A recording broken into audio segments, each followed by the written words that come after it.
બેન તમારું નામ શું છે? મારું નામ ગીતાબેન મેરામભાઈ દાંડો. તમારું ગામ? ઉપલેટા. તમને શું તકલીફ હતી, તમે બતાવવા આવ્યા? મને તકલીફ હતી, મને પગમાં હું હાલી ના શકતી, સોજા સડી જતા અને હાવ આમ કામે ન કરી શકતી. કેટલાક વર્ષથી આ તકલીફ હતી? મારે આ લગભગ 11 મહિના જેવું થઈ ગયું. 11 મહિનાથી આ દુખતું હતું? દુખતું હતું. હા.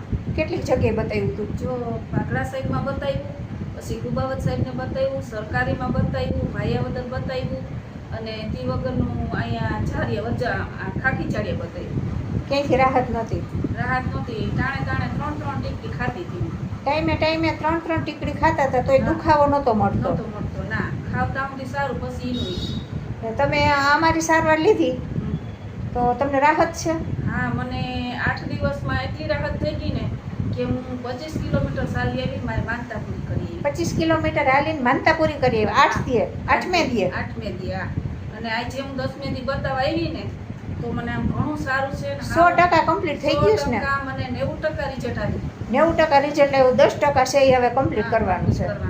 ટીકડી તો ખાવાનું બંધ જ કરી દીધી છે ને? મેં એની સારવાર લીધી ને ત્યારથી ટીકડી હાવ બંધ કરી દીધી. આપણે તો અહીંયા દવા ખવડાવતા નથી. ના, મને બહુ સારું રિઝલ્ટ મળ્યું એનું. તમારે બે ગોઠવણેથી પગ દુખતા હતા? ગોઠણેથી બે પગ દુખતા હતા, હાલી નહોતી શકતી હું અને સોજા સડી જતા હતા, એ બધું બંધ થઈ ગયું.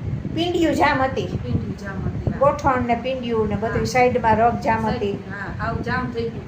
સ્નાયુ દબાતી હતી ટૂંકમાં? હા. બધું રેડી થઈ ગયું ને? બધું રેડી થઈ ગયું. કોઈ આપણા વિડીયો જોવે તો શું કહેવો તમે એને? બહુ કહીશ કે બહુ સારું રિઝલ્ટ આવે છે. તમે બધા યાદ છે, દવા ન પીવી પડે ને, એ બહુ સારામાં સારું. દવા ખવડાવ્યા વગર સારી સારવાર ગણાય. હા, સારી ગણાય. રિઝલ્ટ અઠવાડિયામાં આવી જાય છે? અઠવાડિયામાં રિઝલ્ટ મારે 90% આવી ગયું, 10% બાકી ગયો. કોઈને 1 ધક્કો થાય, વધારે હોય તો 2 2% ધક્કા. થયા. સરસ લ્યો. વિડીયો દેવા બદલ તમારો આભાર.